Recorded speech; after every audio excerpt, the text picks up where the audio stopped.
दो अक्षर का शब्द है लक, ढाई अक्षर का शब्द है भाग्य, तीन अक्षर का शब्द है नसीब और 3.5 अक्षर का शब्द है किस्मत। 4 अक्षर के शब्द मेहनत के सामने काफी छोटा होता है। जिन चारों अक्षर की हमने बात किया, ये चारों के चारों अक्षर जो है, एक 4 अक्षर का शब्द है मेहनत, इसके सामने ये चारों के चारों शब्द छोटा पड़ता है। तो दोस्तों, हमें मेहनत करने से कभी पीछे नहीं हटना चाहिए। लक, भाग्य, तकदीर साथ उसी का देता है जो मेहनत करता है। यदि आप भाग्य के भरोसे बैठे हैं तो हो सकता है कि भाग्य आपके भरोसे बैठे हो कि कब ये मेहनत करेगा और हम इसके साथ चलेंगे।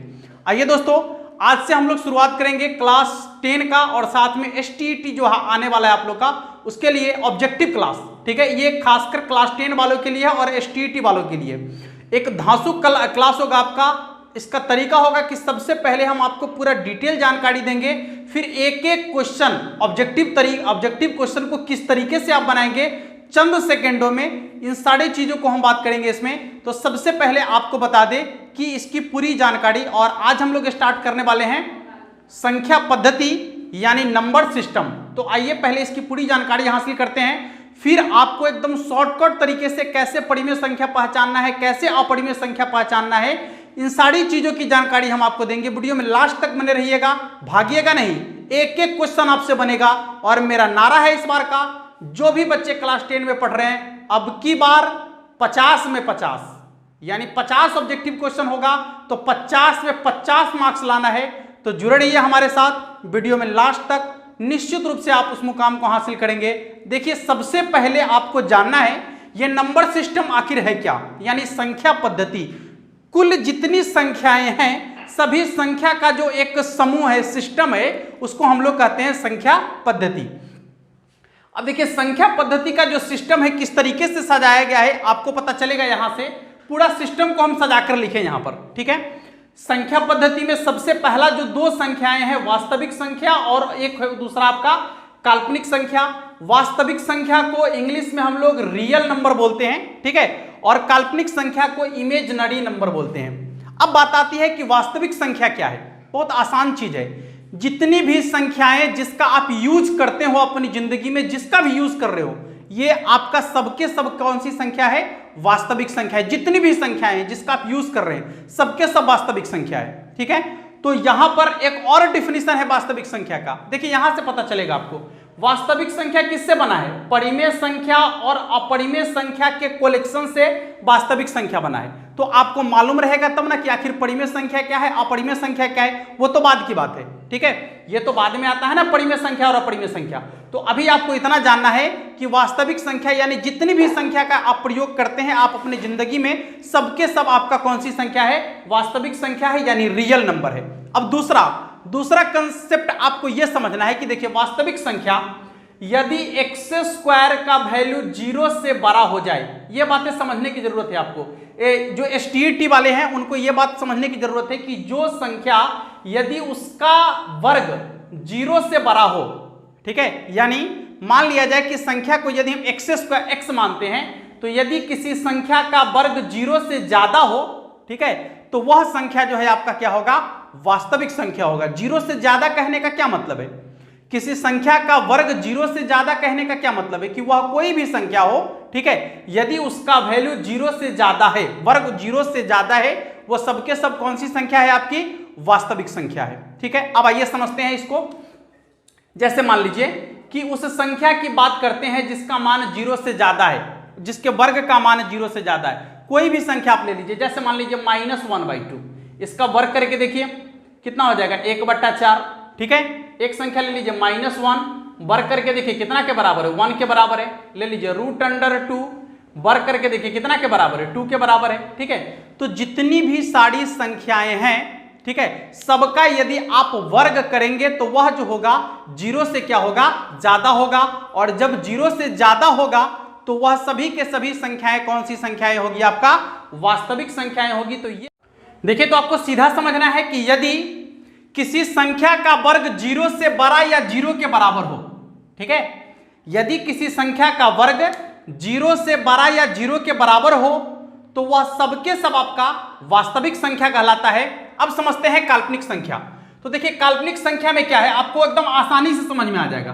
रूट के अंदर माइनस वाली संख्या। यानी यदि इसको आप देखते हैं डिफिनेशन के रूप में तो यह कह सकते हैं कि यदि किसी संख्या का वर्ग 0 से छोटा हो जाए, संख्या को हम एक समान है यहां पर, यदि किसी संख्या का वर्ग 0 से छोटा हो जाए, ठीक है, तो वो सबके सब संख्या आपको कौन सी संख्या कहलाएगा? काल्पनिक संख्या कहलाता है। अब समझिए कि किसी संख्या का वर्ग 0 से छोटा कहने का क्या मतलब कि किसी संख्या का स्क्वायर करेंगे और वह संख्या ऋणात्मक हो जाएगी। अच्छा बताइए, कोई ऐसी संख्या है जिसका स्क्वायर करेंगे तो ऋणात्मक होगा? हाँ है। वह कौन सी संख्या है? तो देखिए √(-1), इसका स्क्वायर आप कीजिए, स्क्वायर से रूट काट लीजिए, मानते हैं तो कितना हो जाएगा? -1 के बराबर ना, -1 के बराबर। तो यहां पर जो है जितनी भी रूट के अंदर माइनस वाली संख्या लग के आएगी, ठीक है, वो सबके सब आपका कौन सा संख्या होगा? तो काल्पनिक संख्या होगा। जिस संख्या की आप सिर्फ कल्पना कर सकते हैं, वाकई में इसका कोई यूज नहीं होता है, ठीक है। जब हम लोग 11th में पढ़ेंगे तो वहां पर कॉम्प्लेक्स नंबर पढ़ेंगे तो उसमें आपको ये चीज पढ़ने की जरूरत है। अभी आपको सीधा समझना है, काल्पनिक संख्या समझना है तो उसके लिए आपको यह समझना है कि कालर खरा अंदर छुरा काल्पनिक संख्या। देखिए ये कालर खरा यानी रूट अंदर छुरा, अंदर में आपका संख्या जो रहेगा वह क्या रहेगा? माइनस में रहेगा, तो वह आपका काल्पनिक संख्या होगा, ठीक है। यानी रूट के अंदर माइनस वाली संख्या काल्पनिक संख्या, रूट के अंदर माइनस वाली संख्या काल्पनिक संख्या यानी इमेजिनरी नंबर, ठीक है। अब देखिए जब ये दो संख्याएं आपको समझ में आ गया, काल्पनिक संख्या, अब यहां पर काल्पनिक संख्या का कोई पार्ट नहीं है, ठीक है, ये नालायक था और इसका शादी ब्याह नहीं हुआ तो इसका कोई बाल बच्चा भी नहीं हुआ, ठीक है। यहां पर समझते हैं कि वास्तविक संख्या के जो है दो यहां पर पार्ट हैं, यानी वो दोनों पार्ट आपका कौन है? तो एक है आपका अपरिमेय संख्या और एक है परिमेय संख्या, ठीक है। इसके बारे में आपको डिटेल से समझना है इस चैप्टर में, तो समझेंगे कि अपरिमेय संख्या क्या है और परिमेय संख्या क्या है, ठीक है।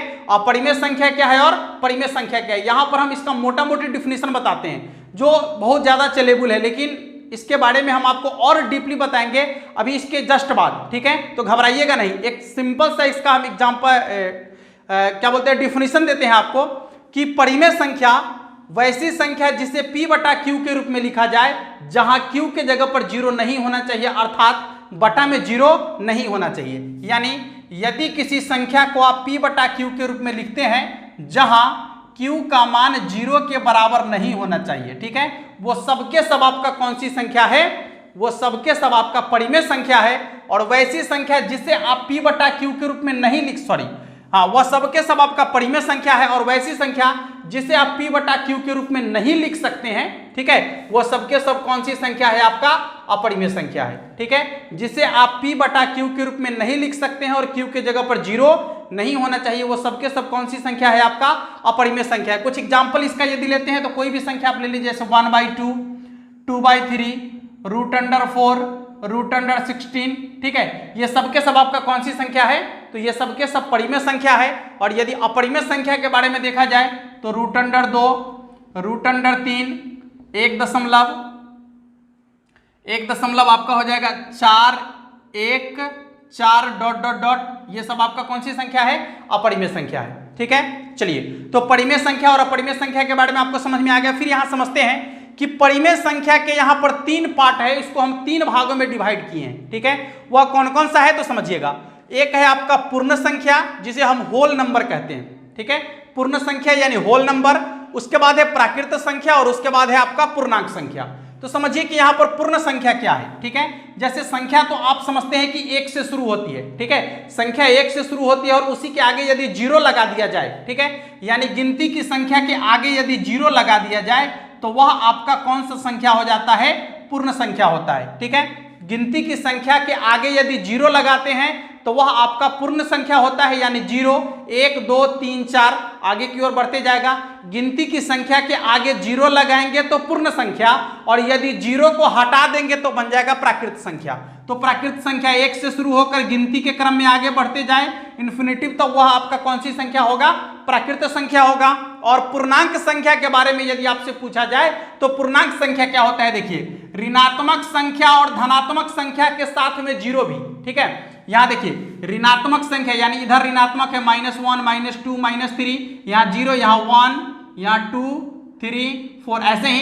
तो ऋणात्मक संख्या और धनात्मक संख्या के साथ 0 को यदि आप कलेक्ट करते हैं तो उससे किसका निर्माण होता है? पूर्णांक संख्या का निर्माण होता है, यानी इंटीजर नंबर, ठीक है। अब देखिए ऋणात्मक संख्या और धनात्मक संख्या तो क्या पूर्णांक संख्या को आप दो भाग में बांट सकते हैं, क्योंकि पूर्णांक संख्या बना कैसे, तो ऋणात्मक संख्या और धनात्मक संख्या को कलेक्ट करने से। तो यहां पर पूर्णांक संख्या को हम दो भाग में बांटे हैं, वो आपका है निगेटिव नंबर और पॉजिटिव नंबर, यानी ऋणात्मक संख्या और धनात्मक संख्या। इसमें आपका निगेटिव नंबर आएगा यानी माइनस वाली संख्या, और इसमें आपका पॉजिटिव नंबर आएगा अर्थात धनात्मक संख्या आएगा, ठीक है। अब समझते हैं कि यहां पूर्ण संख्या को छोड़कर हम यहां प्राकृत संख्या के बारे में देखते हैं। इसको जो है कुल मिलाकर हमने यहां पर चार भाग में बांटा है, ठीक है। वो चारों कौन कौन सा है, बारी बारी से समझने का प्रयास करते हैं। सबसे पहला आपका है सम संख्या। अब ये सम संख्या क्या है आपको समझने की जरूरत है। वैसी संख्या जो दो से पूरा पूरा विभाजित हो जाए सम संख्या कहलाता है। उसके बाद है आपका विषम संख्या। वैसी संख्या जो दो से पूरा पूरा विभाजित नहीं हो वह आपका विषम संख्या कहलाता है। यदि यहां पर इसका एग्जाम्पल देखा जाए सम संख्या तो 2, 4, 6, 8 डॉट डॉट और भी विषम संख्या तो 1, 3, 5, 7, 9 डॉट डॉट और भी। इसके बाद है आपका अभाज्य संख्या, ठीक है। तो अभाज्य संख्या किसे कहते हैं, वैसी संख्या जो या तो एक से कटे या खुद से कटे। वैसी संख्या जो एक से कटे या खुद से कटे वह आपका अभाज्य संख्या कहलाता है, ठीक है। वैसी संख्या जो एक से कटे या खुद से कटे वह आपका अभाज्य संख्या कहलाता है। तो देखिए अभाज्य संख्या शुरू होती है 2 से, और 2 जो है आपका सम संख्या है। देखिए यहां पर लिखा हुआ है 2 क्या है, सम संख्या है। उसके बाद आपका होगा 3 के बाद 5, 7, 11 और भी संख्याएं जो एक से कटेगा या खुद से कटेगा वह आपका अभाज्य संख्या होगा, ठीक है। यहां पर 2 के बारे में यदि देखा जाए सबसे छोटी अभाज्य संख्या है 2, और 2 एक सम संख्या भी है। इसलिए यदि आपसे प्रश्न पूछे कि सबसे छोटी अभाज्य संख्या कौन है तो 2, और सबसे छोटी सम अभाज्य संख्या कौन है, फिर भी आपका क्या होगा 2, क्योंकि 2 सम भी है और अभाज्य भी है। बाकी जो भी संख्याएं अब अभाज्य होगा वो सबके सब आपका क्या होगा, विषम होगा, ठीक है। अब आगे समझते हैं कि भाज्य संख्या क्या है। देखिए भाज्य संख्या वैसी संख्या होती है जो एक से और खुद से तो कटेगा ही, उसके अलावा और भी दूसरी संख्या से कटे, ठीक है। यानी जिसका एक से अधिक गुणनखंड हो, आप सीधे ये भी कह सकते हैं कि जिसका एक से अधिक गुणनखंड हो वह भी आपका क्या है, भाज्य संख्या है। अब समझिए कि भाज्य संख्या कहां से शुरू होगी, एक भाज्य संख्या है नहीं, एक तो एक से कटेगा या खुद से कटेगा तो एक। हाँ, फिर एक बात ये प्रश्न बनता है कि एक अभाज्य संख्या क्यों नहीं है। देखिएगा कि एक के बारे में यदि कहा जाए तो हम आपसे ये कहें कि अभाज्य संख्या होने के लिए या तो एक से कटेगा या खुद से कटेगा। तो एक के बारे में आप क्या कह सकते हैं कि एक से भी कटेगा और खुद से कटेगा, तो दोनों एक के बात हुआ ना। या तो एक से कट रहा है या फिर खुद से कट रहा है, दोनों एक ही चीज है, ठीक है। इसलिए जो है ये आपका एक अभाज्य संख्या नहीं है। तो 2 अभाज्य संख्या है। अब भाज्य संख्या की बात हम कर रहे थे कि जो एक से भी कटेगा, खुद से भी कटेगा और उसके अलावा कोई दूसरी संख्या से भी कटना चाहिए, ठीक है। जैसे आप मान लीजिए 4 एक से कटता है, 2 से कटता है और फिर 4 से कटता है, ठीक है। तो ये जो है आपका संख्या कौन सी संख्या होगी, भाज्य संख्या होगी। तो सबसे छोटी भाज्य संख्या कौन है, तो सबसे छोटी भाज्य संख्या आपका 4, इसके बाद 6, 8, 9, 10, ये सबके सब जो है आपका कौन सी संख्या है, भाज्य संख्या है। फिर से समझ लीजिए भाज्य संख्या जो एक से कटे, खुद से कटे, ठीक है, जो एक से भी कटे, खुद से भी कटे और उसके अलावा दूसरी संख्या से भी कटे, वह आपका कौन होता है, भाज्य संख्या होता है, ठीक है। तो सबसे पहली कहा जाए तो भाज्य संख्या कौन है, सबसे पहली भाज्य संख्या 4 और सबसे पहली अभाज्य संख्या 2। 2019 में यह प्रश्न पूछा था कि सबसे छोटी भाज्य संख्या और सबसे छोटी अभाज्य संख्या का गुणनफल कितना होगा, और तो बता दीजिए। अब आपको यहां पर मालूम हो गया सबसे छोटी भाज्य संख्या 2 और सबसे छोटी अभाज्य संख्या 4, और यदि दोनों का गुणनफल देखा जाए तो 4 दूना 8 होगा, ठीक है। गलती से भी आप कुछ अलग नहीं बनाएंगे, ठीक ना, नहीं तो गलती होने की पूरी संभावना है। चलिए, तो संख्या के बारे में आपको ये छोटी सी जानकारी हम दी है और शॉर्टकट में जानकारी इसलिए दे दी है हम ताकि आपको ये 8 में भी पढ़ना है, 9 में भी पढ़ना है, तो आप इसके बारे में कुछ ना कुछ निश्चित रूप से जानते होंगे। तो हम यहाँ पर जो है आपको सीधे बताते हुए चले हैं, संख्या के बारे में थोड़ी थोड़ी जानकारी दे दी आपको। चलिए, अब हमारा जो मेन मुद्दा है हम उस पर आते हैं। हमारा मेन कार्य है कि ऑब्जेक्टिव क्वेश्चन को कम से कम समय में सॉल्व करना, और इस एक्सरसाइज में आपको ऑब्जेक्टिव क्वेश्चन ज्यादा से ज्यादा पूछता है परिमेय संख्या और अपरिमेय संख्या से, ठीक है, ज्यादा से ज्यादा ऑब्जेक्टिव क्वेश्चन पूछता है परिमेय संख्या और अपरिमेय संख्या से। तो आइए सीधे सीधे परिमेय संख्या और अपरिमेय संख्या पर फोकस करते हैं और समझते हैं कि क्वेश्चन को देखते ही आप कैसे बनाएंगे, क्वेश्चन को एकदम उड़ा देना है क्वेश्चन को। ठीक है, चलिए शुरुआत करते हैं। चलिए दोस्तों, तो आज हम लोग जानते हैं परिमेय संख्या और अपरिमेय संख्या को देखते ही कैसे पहचान जाएंगे। ठीक है, तो इसके लिए आपको कुछ करने की जरूरत है, बस आप देखेंगे क्वेश्चन और बताएंगे कि यही परिमेय संख्या है और यही अपरिमेय संख्या है। ठीक है, तो इसके लिए आपको क्या करना है, ध्यान से देखिएगा। हम आपको 2-3 चीजें बताएंगे। एक भी परिमेय संख्या और अपरिमेय संख्या आपसे नहीं छूटने वाला है, बस पूरा का पूरा वीडियो देखिए, मजा आ जाएगा एकदम। परिमेय संख्या, सबसे पहली बात तो परिमेय संख्या P बटा Q के रूप में होना चाहिए, यानी अंश बटा हर के रूप में जो होना चाहिए, और अंश और हर दोनों पूर्णांक संख्या होना चाहिए। अंश और हर दोनों पूर्णांक संख्या होना चाहिए और Q के जगह पर 0 नहीं आना चाहिए, यानी जितना भी बट्टा वाला संख्या है, 1/2, 3/2, 5/7, 7/9 और भी जितनी भी संख्याएं हैं, 5, 7, 2, 8, 6, ये सबके सब आपका कौन सी संख्या है, परिमेय संख्या है। ठीक है दोस्तों, तो ये पहचानना बहुत आसान है, इसको आप आसानी से पहचान सकते हैं, इसमें कहीं किसी को कोई प्रॉब्लम नहीं होता है, ये सबका सब आपका परिमेय संख्या है, बिल्कुल आसान चीज है। चलिए, प्रॉब्लम कहां से आता है अब हम समझते हैं कि यदि संख्या रूट के अंदर में आ जाए, ठीक है, वहां से प्रॉब्लम क्रिएट होता है। यदि संख्या दशमलव के रूप में हो, वहां से प्रॉब्लम क्रिएट होता है।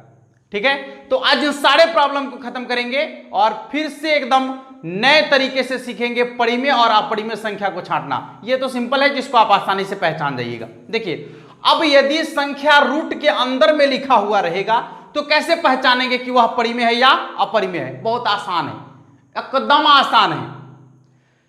रूट के अंदर में यदि संख्या है और उसका आप वर्गमूल निकाल लेते हैं, ठीक है, यदि उस संख्या का वर्गमूल आप निकाल लिए तो परिमेय है, यदि वर्गमूल नहीं निकला तो अपरिमेय है। ठीक है, यदि संख्या का वर्गमूल निकल गया तो परिमेय है और यदि उसका वर्गमूल नहीं निकला तो क्या है, अपरिमेय है। जैसे मान लिया जाए कि √4, ठीक है, √4, इसका वर्गमूल निकालना आसान है, इसका वर्गमूल कितना होगा, 2 के बराबर, परिमेय संख्या है। अब देखिए √3, इसका वर्गमूल निकालना संभव है क्या? इसका वर्गमूल निकालना संभव है क्या? पूरा वर्गमूल निकालना संभव है? नहीं है। 1.732 हम इसका मान लेते हैं, लेकिन इसका मान 1.732 से भी ज्यादा होता है। ठीक है दोस्तों, तो ये आपका कौन सी संख्या है, अपरिमेय संख्या है, यानी जिसका आप वर्गमूल नहीं निकाल पाएंगे अपरिमेय, जिसका वर्गमूल निकाल लेंगे परिमेय। ठीक है, चलिए, तो रूट वाला तो क्लियर हो गया। मान लिया जाए कि यहां लिखा हुआ है √64, वर्गमूल निकलेगा, परिमेय संख्या। ठीक है, यहां लिखा हुआ है मान लीजिए √5, वर्गमूल नहीं निकलेगा, अपरिमेय संख्या। बस देखते ही आप लिख सकते हैं, देखते ही आप लिख सकते हैं कि कौन परिमेय है और कौन अपरिमेय है। मान लीजिए कि यहां लिखा हुआ है √81/7, तो आपको मालूम है कि 81 का वर्गमूल कितना होगा, 9, अब बटा में कितना लिखा हुआ है, 7, 9/7, बटा में संख्या आ गया, यह आपका कौन सी संख्या है, परिमेय संख्या है। यानी जिसका वर्गमूल निकाल लिए परिमेय और जिसका वर्गमूल नहीं निकलेगा वह क्या होगा, अपरिमेय संख्या। तो ये तो रूट वाला हो गया। यदि संख्या दशमलव के रूप में आ जाए, यदि संख्या दशमलव के रूप में आ जाए तो वह आपको कैसे पहचानना है कि कौन परिमेय है और कौन अपरिमेय है। आइए इसके लिए भी बात करते हैं। देखिए, यदि संख्या दशमलव के रूप में आ जाए तो आपको एक चीज देखना है कि यदि संख्या में दशमलव के बाद यानी दशमलव भाग का अंत हो जाए परिमेय, ठीक है, दशमलव भाग का अंत हो जाए तो परिमेय, और यदि दशमलव भाग का अंत नहीं हो तो वह क्या होगा, आपका अपरिमेय। ठीक है, दशमलव भाग का अंत नहीं होगा तो वह क्या होगा, आपका अपरिमेय। जैसे मान लीजिए कि यहां एक चीज हम आपको दिखा रहे हैं, मान लीजिए 1.235 दशमलव के भाग का अंत हो गया, यहां जो है 1.235, इसके बाद जो है कोई संख्या नहीं लिखा हुआ है। तो इसको आप आसानी से जो है भिन्न के रूप में बदल सकते हैं। ठीक है, कैसे लिखेंगे इसको भिन्न के रूप में बदलकर? तो कितना हो जाएगा, देखिए था 1235 बट्टा में 1 2 3 यानी 1000। बदलने का तरीका समझिए, बदलने का तरीका कि दशमलव को भिन्न में कैसे बदलेंगे। इसके लिए आपको आसान तरीका है, ऊपर वाला ये संख्या को ज्यों का त्यों, ठीक है, संख्या को ज्यों का त्यों। अब समझिएगा, दाहिना से जितने अंकों के बाद दशमलव हटाएंगे, दाहिना से जितने अंकों के बाद दशमलव हटाएंगे, बट्टा में 1 पर उतना ही जीरो सटाएंगे। ठीक है, दाहिना से जितने अंकों के बाद दशमलव हटाएंगे, बट्टा में 1 पर उतना ही जीरो सटाएंगे। हो गया आपका परिमेय संख्या। ठीक है, तो यह जितनी भी संख्याएं हैं जिसके दशमलव भाग का अंत हो गया, वो सबके सब संख्या जो है आपका कौन सी संख्या है? तो वो सबके सब आपका परिमेय संख्या है। ठीक है, देखिए यदि मान लिया जाए कि ये आपसे देखा पूछा जाए 1.325 ... 1.325 ... अब देखिए इसके दशमलव भाग का अंत नहीं हो रहा है, दशमलव के बाद 325 लिखा हुआ है, और ... का क्या मतलब है कि इसके बाद और भी संख्याएं लिखी हुई है, और कितना संख्या लिखा हुआ है आपको मालूम नहीं है, आपको मालूम नहीं है। तो वैसे कंडीशन में आपको क्या करना है, क्या इसको आप बटा में बदल सकते हैं? कभी बटा में बदल नहीं सकते हैं। तो ये जो आपका संख्या होगा क्या होगा? अपरिमेय संख्या होगा। ये आपका हो जाएगा अपरिमेय संख्या। तो आपको समझ में आया होगा कि यदि संख्या दशमलव के रूप में रहेगा तो आपको चेक करना है, दशमलव के बाद ... नहीं लगा हुआ रहेगा, परिमेय संख्या। दशमलव के बाद ... लगा हुआ रहेगा, अपरिमेय संख्या। लेकिन ... में एक और बात आपको देखना है। जैसे मान लीजिए यहां लिखा हुआ है 1.235 ... मान लीजिए ऐसा लिखा हुआ है, या ...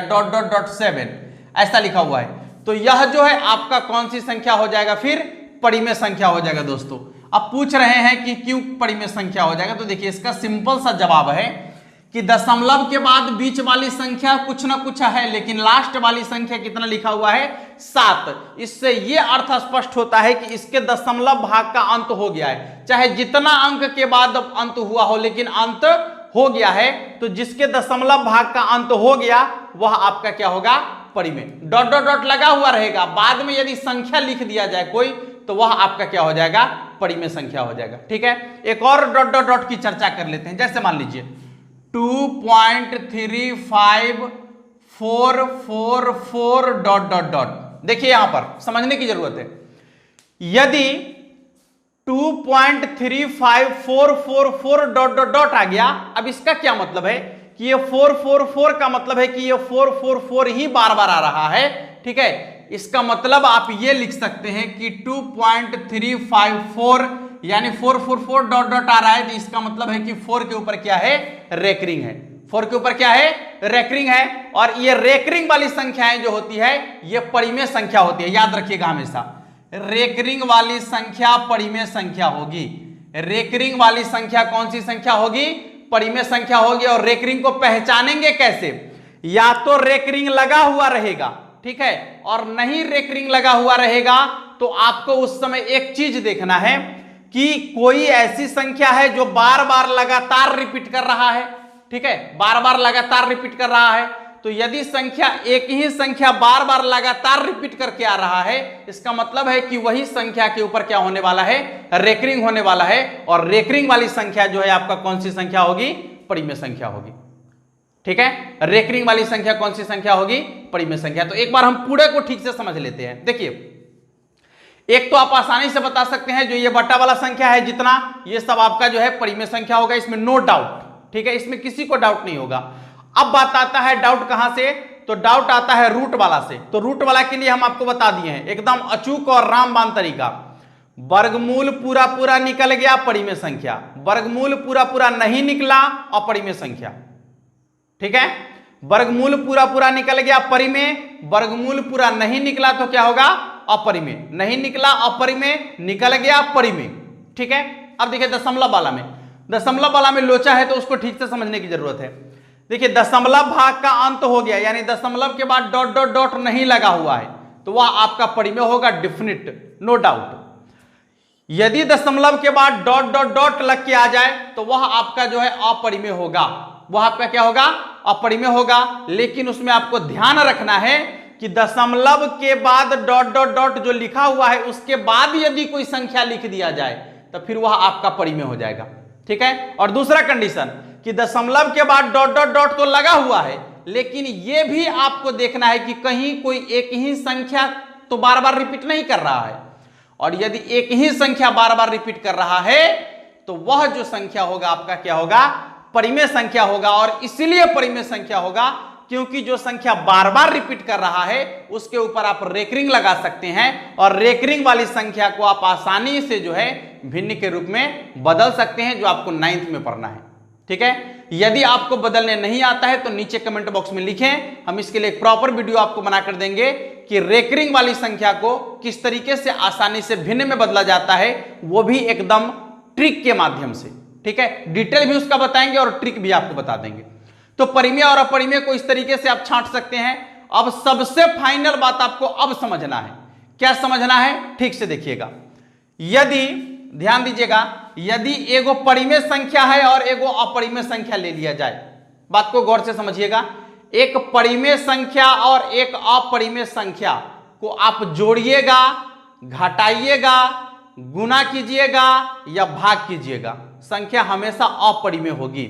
संख्या हमेशा क्या होगी, अपरिमेय, हमेशा वो अपरिमेय संख्या होगी। फिर से एक बार आपको हम बता दें कि एक परिमेय संख्या और एक अपरिमेय संख्या यदि आपके पास है, ठीक है, चाहे वो जोड़ के रूप में हो, घटाव के रूप में हो, गुना के रूप में हो या भाग के रूप में हो, कैसे भी रहेगा वह आपका क्या होगा, अपरिमेय संख्या ही होगा।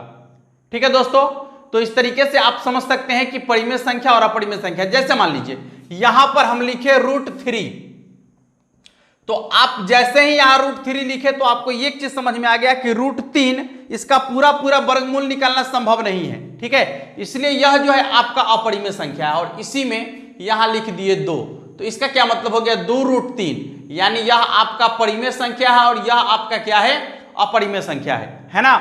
तो आपको अभी जस्ट बताए हैं कि यदि आप अपरिमेय संख्या में परिमेय संख्या जोड़िए, घटाइए, गुना कीजिए या भाग कीजिए, संख्या हमेशा क्या होगा, अपरिमेय ही होगा, अपरिमेय ही होगा। जैसे अपरिमेय संख्या को आप एक सड़ा हुआ आलू की तरह मान लीजिए, और उस सड़े हुए आलू में आप अच्छा आलू मिला दीजिएगा तो वह भी आलू सड़ जाएगा, अच्छा नहीं होगा, सड़ जाएगा, सड़ जाएगा। हाँ, यदि सड़े हुए आलू में आप अच्छे आलू को मिलाते हैं तो आलू सड़ जाता है। उसी प्रकार से अपरिमेय संख्या में यदि आप परिमेय संख्या को मिलाते हैं, चाहे वो जोड़ के रूप में मिलाइए, घटाव के रूप में मिलाइए, गुना के रूप में मिलाइए या भाग के रूप में मिलाइए, कैसे भी मिलाइएगा तो वह संख्या हमेशा अपरिमेय ही होगा, यानी वह भी सड़ जाएगा। ठीक है दोस्तों, चलिए तो कुछ एग्जांपल लेते हैं। जैसे मान लीजिए यहां लिखे √64 प्लस √3। अब आपको बताना है कि यह कौन सी संख्या है। तो देखिए सिंपल सा कंसेप्ट है कि 64 का वर्गमूल 8 होता है, और यदि यह भी आपको अभी तक नहीं आता है तो आप क्यों पढ़ते हैं 10वां में बाबू, 64 का वर्गमूल नहीं आता है तो। ठीक है, चलिए 64 का वर्गमूल 8 प्लस कितना, √3 का वर्गमूल तो निकलता नहीं, यानी 8 प्लस √3। जैसे ही यहां पर हम देखेंगे कि ओ सरल का आलू है √3, अपरिमेय संख्या ना, सरल का आलू है, और उसके साथ यहां जो है अच्छा आलू को मिला दिया गया है, तो क्या होगा, आलू सर्वे ना करेगा, यानी जो संख्या बनेगा वह हमेशा अपरिमेय संख्या होगा। ठीक है, तो आशा करते हैं कि आपको परिमेय और अपरिमेय का कंसेप्ट समझ में आ गया होगा। अब जब भी आपके सामने परिमेय अपरिमेय का क्वेश्चन ठोकेगा, आप उसको ठोक दीजिए, आपको वो ठोकेगा आप उसको ठोक दीजिए। एक भी परिमेय अपरिमेय का क्वेश्चन आपसे गलती नहीं होने वाला है, और आपके एग्जाम में 2 से 3 अंक का क्वेश्चन पूछता है।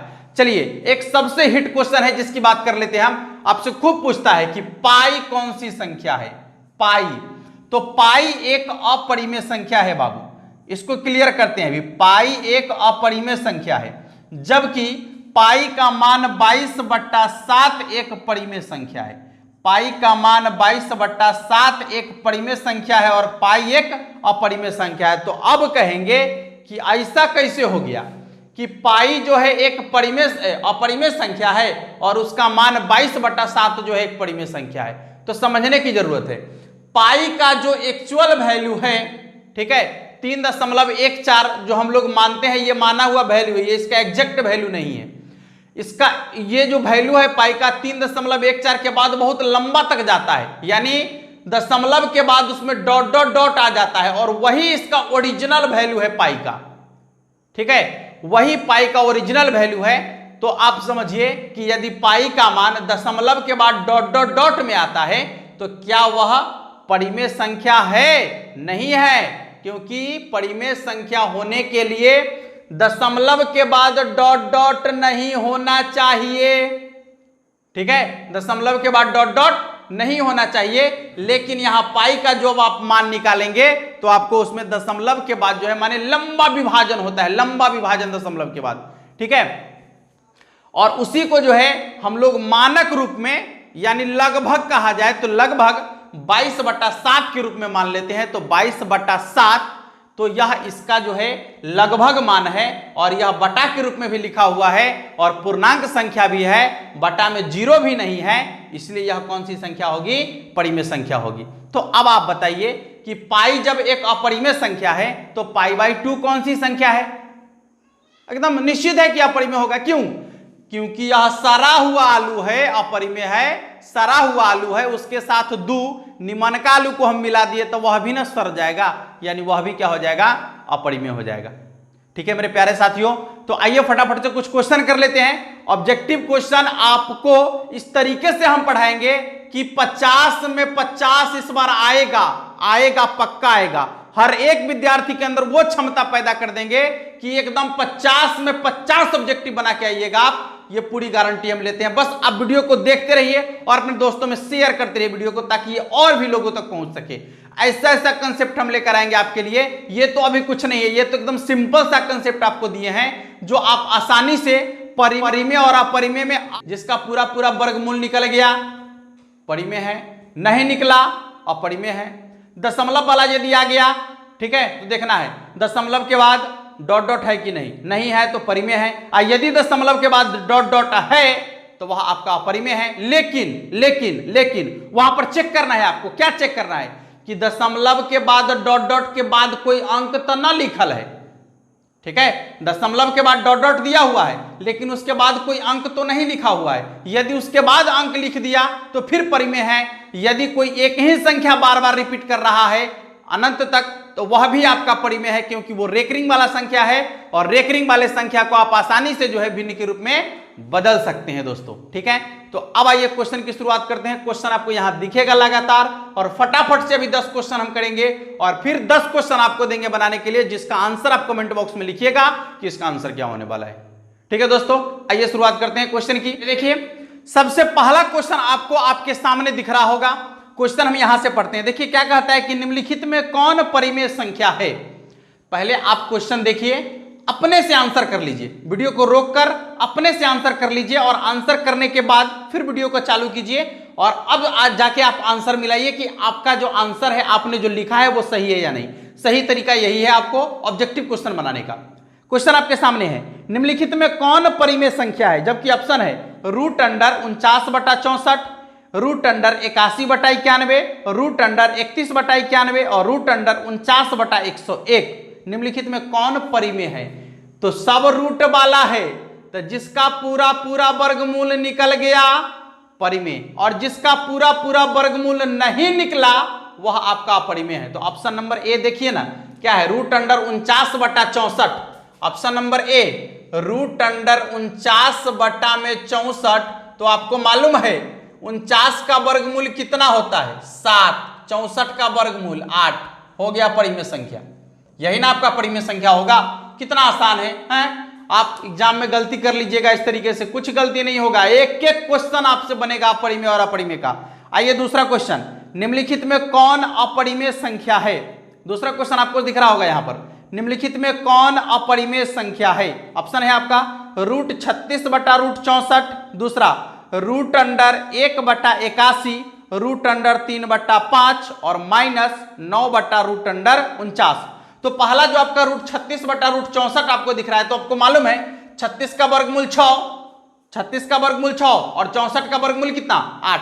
परिमेय है, पूछ क्या रहा है, अपरिमेय पूछ रहा है। अच्छा दूसरा देखिए √1/81, 1 का वर्गमूल 1 और 81 का वर्गमूल 9, पूरा पूरा वर्गमूल हो रहा है, यानी यह भी परिमेय है। हाँ तीसरा देखिए सी नंबर कितना है, सी नंबर आपका जो है √3 अब बट्टा में है 5। देखो रे बाबू नाच, यहां देखिए 3 का वर्गमूल नहीं निकलेगा, अब 5 का भी वर्गमूल नहीं निकलेगा। जा तो जिसका पूरा पूरा वर्गमूल नहीं निकलेगा वही तो अपरिमेय संख्या होगा, यानी यही आपका क्या है, अपरिमेय संख्या है, यानी ऑप्शन नंबर सी इसका आंसर हो जाएगा।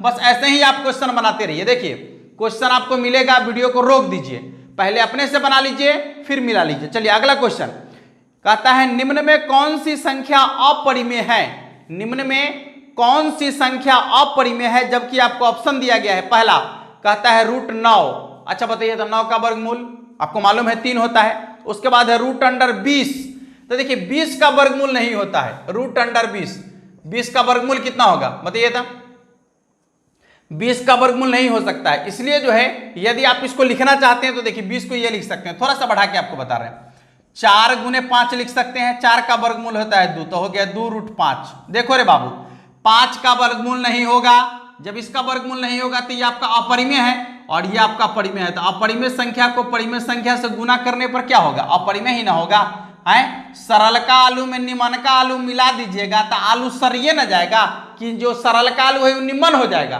कहियो नहीं हो सकता है। तो अपरिमेय को वैसे ही सरल की तरह मानिए, बस सरल का में जैसे ही निमन का फेंटाया कि वो सर जाएगा बस। तो ये आपका क्या होगा, अपरिमेय संख्या, यानी √20 जो होगा इसका आंसर होगा। अब √20 किस में है, ऑप्शन नंबर बी। हाँ option number B. C number option देखिएगा तो इसका कितना है √25, 25 का वर्गमूल तो 5 होता है, और डी नंबर ऑप्शन है √49, 49 का वर्गमूल तो 7 होता है। इसलिए यह भी जो है आपका ये सब परिमेय संख्या है, तो √20 जो है अपरिमेय संख्या है। अगला कहता है 2√2 है, अगला क्वेश्चन आपका 2√2 है क्या, एक परिमेय संख्या, एक अपरिमेय संख्या, एक पूर्णांक संख्या, इनमें से कोई नहीं। चलिए परिमेय संख्या होने के लिए आपको क्या चाहिए, जो रूट के अंदर संख्या है उसका पूरा पूरा वर्गमूल चाहिए। तो क्या 2 का वर्गमूल संभव है, 2 का वर्गमूल जो है पूरा पूरा संभव नहीं है, 1.14 और भी कुछ आता है। तो यहां पर 2 का वर्गमूल संभव नहीं है, तो जब 2 का वर्गमूल संभव नहीं है तो √2 एक अपरिमेय संख्या है, अपरिमेय संख्या में 2 से गुना किया गया है, सिंपल। सरल कालू में निमन कालू मिला दिया तालू सरिये न जाएगा, इसलिए जो संख्या है वह आपका कौन सी संख्या है, अपरिमेय संख्या है, यानी इसका आंसर होगा आपका option number A, option number A अपरिमेय संख्या।